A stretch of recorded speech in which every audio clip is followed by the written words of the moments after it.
The Golden Reflection by Celeste, Kaylee, Serenity, and Liza.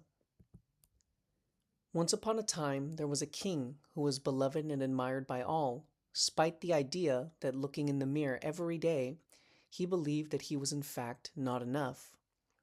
His name was King Midas. Every morning, afternoon, and night, King Midas finds himself looking at himself in his golden mirror, unable to unsee the problems he felt with his appearance. King Midas believed he had flaws and mischaracteristics unlike the other kings and noblemen. He believed that his skin was too pale, his teeth were not shiny enough, and his clothes or hair were not good enough to hold himself in society. Despite the idea that none of these flaws that were seen by King Midas were seen by others.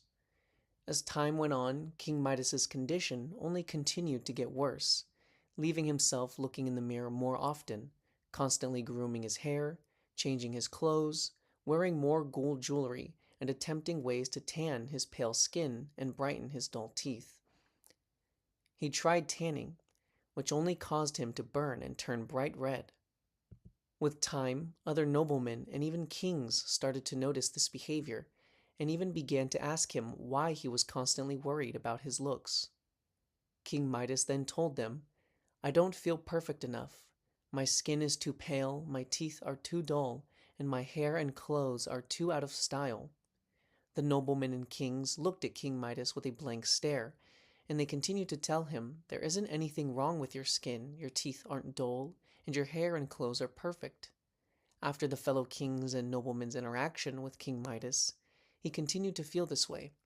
With time, it was then noticeable with the way that the kingdom was run.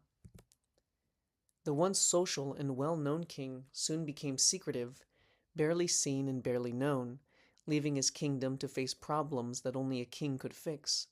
As time went on, King Midas eventually was granted a wish by the Greek god Dionysus.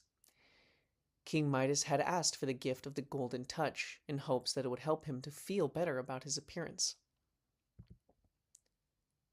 Once his wish was granted, he began to create alterings, starting with lighting, touching his skin to bring a golden glow to his skin, a golden touch to his teeth, and even some gold to his clothes. However, it still did not feel like enough. One morning, King Midas went to see his daughter, who had asked him about his skin, teeth, and new clothes. While King Midas's daughter went to console him, she turned gold as soon as her arms wrapped around the king. King Midas stood and observed in horror and spotted his reflection on his now golden daughter's face. He noticed every insecurity. His skin was still too pale, his teeth were still too dull, and his clothes were just not right.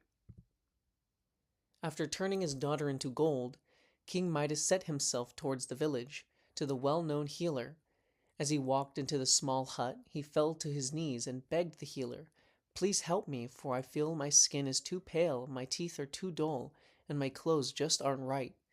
The healer then pulled King Midas up from the floor and helped to explain to King Midas what he must do to be cured from the curse.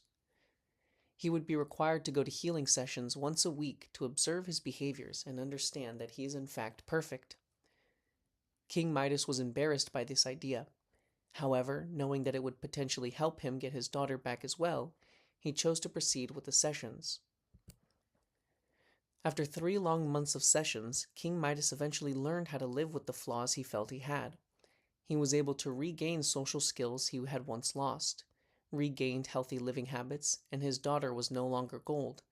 King Midas learned to accept with time that not everything is going to be perfect.